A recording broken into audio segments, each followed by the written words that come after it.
Hi, everyone. It's Georgia, and it's so good to have you here with me today. Thanks for stopping in and listening to my opinions and also some poetry about affordable housing.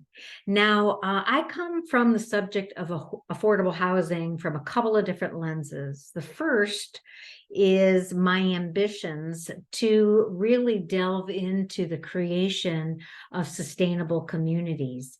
And that has been a passion of mine for several decades. It's really a spiritual calling for me to really push the envelope and how we are living in community, as well as how we build communities. And this is going to be a passion of mine for the rest of my life. So I love the conversations I'm having with people, especially now that COVID is done. How are we going to do community differently? The second reason I have a passion about affordable housing is the following statistics that I'm going to share with you. And I want you to brace yourself because you will be alarmed at the conditions that this United States of America finds itself in as it relates to housing. First and foremost, I just want to let you know 39 million Americans cannot afford a house valued at $150,000. Well, that's good because there isn't a house available for $150,000 in America. If it is, I wouldn't want to live there. So 39 million of us can't afford a $150,000 house. 64.8 million of us can't afford a house at $250,000. Well, you know, that's kind of the same thing because even a used house is difficult to find at $250,000, especially if you have a family. But it gets even better. In the rental market, 11 million affordable apartments are needed. Of course, that word affordable is relative, but we'll just stick with assuming that it means an affordable place to live that a regular working person can afford. 11 million of us in the United States currently can't get a rental unit because of affordability. Why? Because there's only 4 million units available that are affordable. I don't know where those other 7 million are going. Well, actually, I do. We'll talk about that later. But I just want you to understand the gap that exists. In Ohio, right now, Ohio needs 450,000 affordable units. And I pick Ohio because one of our projects is in the state of Ohio. And it was important for me to understand what the real depth of need is. Oh, and last but not least, the average cost of a new home, guess what that is? The average, okay? $437,000. Now, I don't know about you, but that either implies I'm going to have a huge deposit available to get that mortgage, or I'm going to mortgage the rest of my life away. Now, this is very important for us to understand because I'm having conversation after conversation with young people, including my own children. This idea that the American dream, I don't know, they're not feeling it. And more importantly, they don't even see hope for it.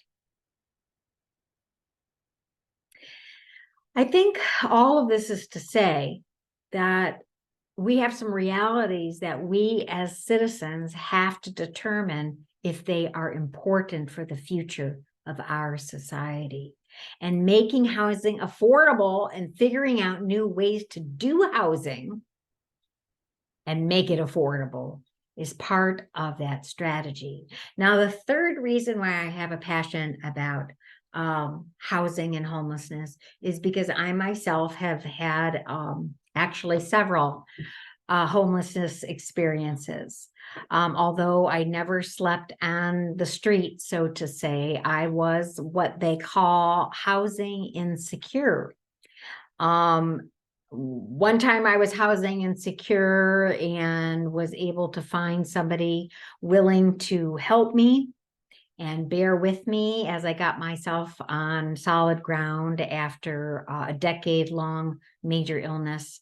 And the other time I was housing insecure or homeless, I was not able to find somebody who was able to help me. And I began the insane journey of transient living, which is not having a stable place to go.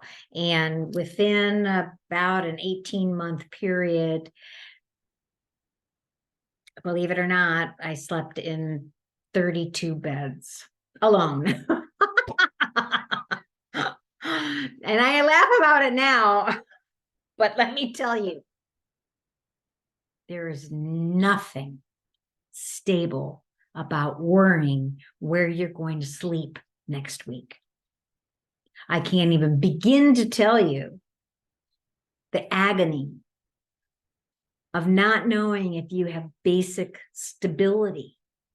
And without that stability, let me tell you the effect that had on my life and my ability to get full-time employment at a time that I really needed to. It's very hard to get full-time employment when you don't have an address or you're not in the same place. And it affected my health incredibly. So for me, this issue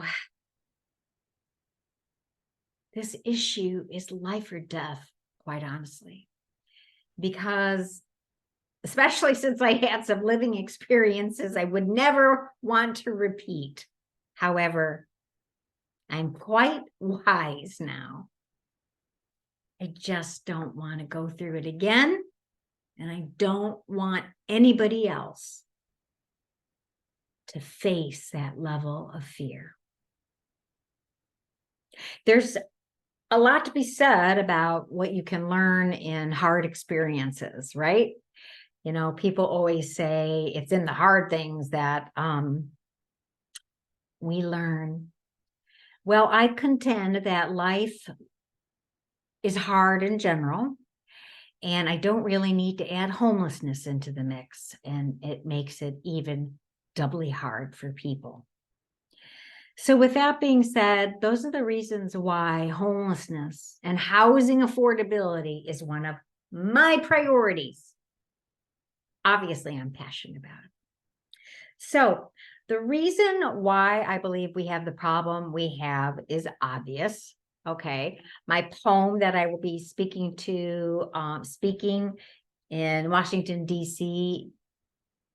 is a pretty powerful spoken word expression, because the things that I talk about in that poem are the realities of how greed is at the core of our problem, how the building industry still continues to build too much, build too big, and build irresponsibly on a sustainability level.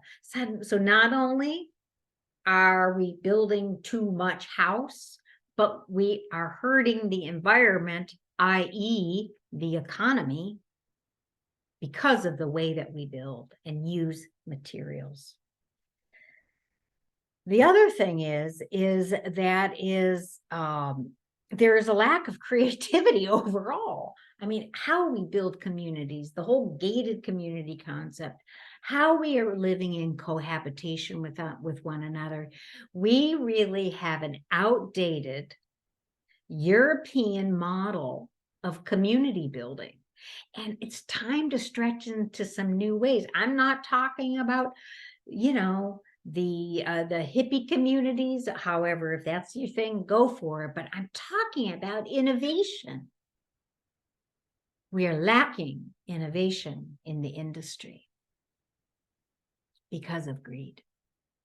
And last but not least, our real estate industry is built on deals brokered with lots of old white boys in some room. No offense, white boys. I love all of you. But you know what I mean by white boys, that there are congregates of power, and those powers typically are male, but they typically are in industries that don't want to lose their power or don't want to change, such as builders and lumber and banking and mortgaging. I mean, really, our nation is built on a way of doing things that really requires a new approach and a new distribution of how decisions are made. And that's what I always say about my community work. People always look at me and say, your ideas, they're kind of idealistic. And my response is, they aren't idealistic. They're just different choices. So with that being said, I want to thank you for listening to my platform. And I would like to share a poem that I wrote. Now, this is not my my DC poem. That poem is called Welcome to My Shed, because right now a shed is what young people can afford. This poem that I'm going to read is from my book called Finding the Home Within. And I have posted it before on Facebook, but I just thought I would read it. And this poem is about kindness.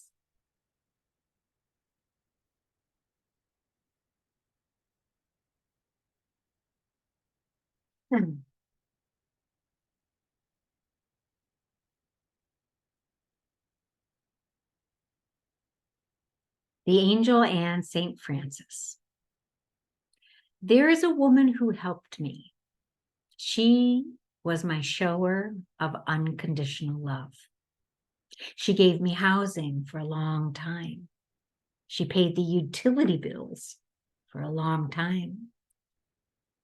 She never once made me feel funny about it. This angel never pried into what my plan was. She never urged me to look for work. She never was critical. She was and is my friend that believed in me. She would say things like, "We've all been there in this life or another. It's all good. You're doing me the favor. We live in a crazy world. I'm just doing my part. Without you, my cats would be lost." There is a woman that helped me, and I hope someday I can pay her back, or at least be her shower of love. She saved my life several times, and something inside of us both knew that I had to learn to let myself be saved.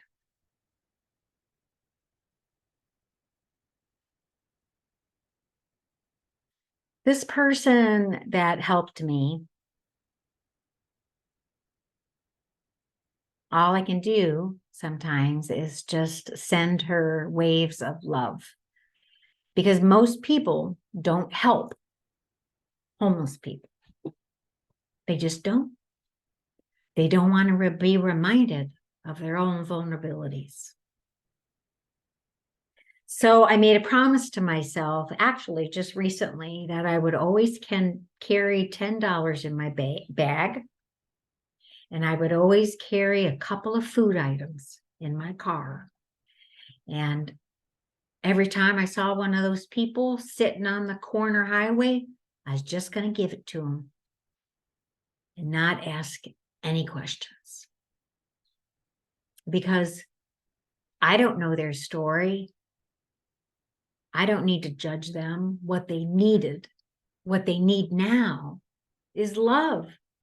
And maybe someday I'll have the ability to help them get an apartment or be a co-signer or give them apartments that are affordable. I don't know. Those are all the things that are possible when helping somebody who needs housing. But right now, I'm going to read my poetry and give away my $10 and some food to whoever needs it in the spirit of unconditional love. However you feel about housing affordability, I mean, for you, you may be just wanting to be able to afford the new house, and go for it, guys. Go get that new house if you can get it. But there's so many of us who don't have the basic dignity of a safe place to dwell. And that's what makes me sad about this broken American dream. So I'll see you in DC. If you want to learn more about how to support my campaign, I am launching a little fundraising campaign to get us to DC, North Carolina, and maybe some more places. So if you're interested in the campaign, you'll see the information on the screen. Just send me an email and there's a link to some campaign information. And thank you so much for allowing me to give voice to a place of passion within my life. I hope you're safe. I hope you are safe tonight.